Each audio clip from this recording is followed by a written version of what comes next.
She found an AirTag in her purse and began to freak out.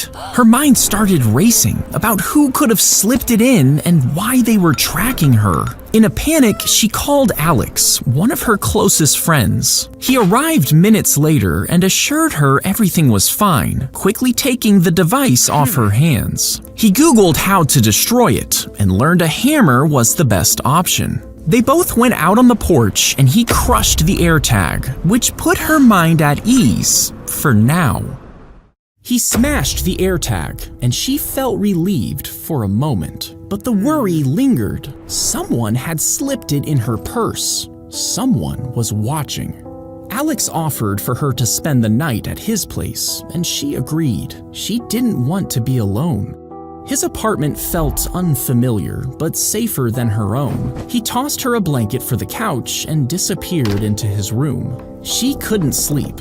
Every creak and noise made her skin crawl. She got up to use the bathroom, but as she walked down the hall, she noticed a room with a glowing red light bleeding from under the door. She pushed it open and her stomach dropped. It was her, an entire wall of photos. She found a strand of her hair taped to a mirror. A mannequin was wearing a dress that she had lost months ago.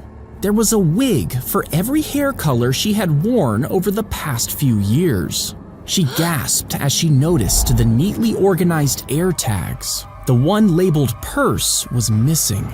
She stumbled backwards in disbelief, but as she turned to leave the room, I never lose track of what is mine.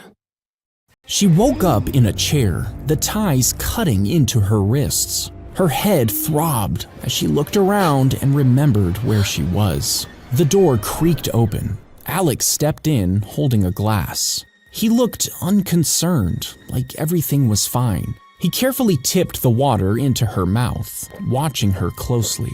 His expression shifted to something darker, more troubled. As he left, she knew she had to escape or something bad would happen. She tugged and twisted at the ties, desperate to loosen them before he returned. Meanwhile, Alex was fixating on a sharp knife resting on the countertop. His hands hovered over it, a conflicted look on his face. Finally, he picked it up with a heavy sigh, gripping it tightly.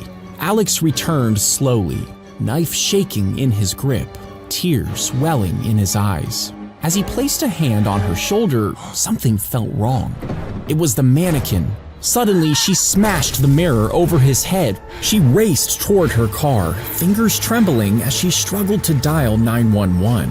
As she drove away, he stood in the doorway with an unsettling smile on his face. She sped away, finally escaping Alex, which put her mind at ease for now.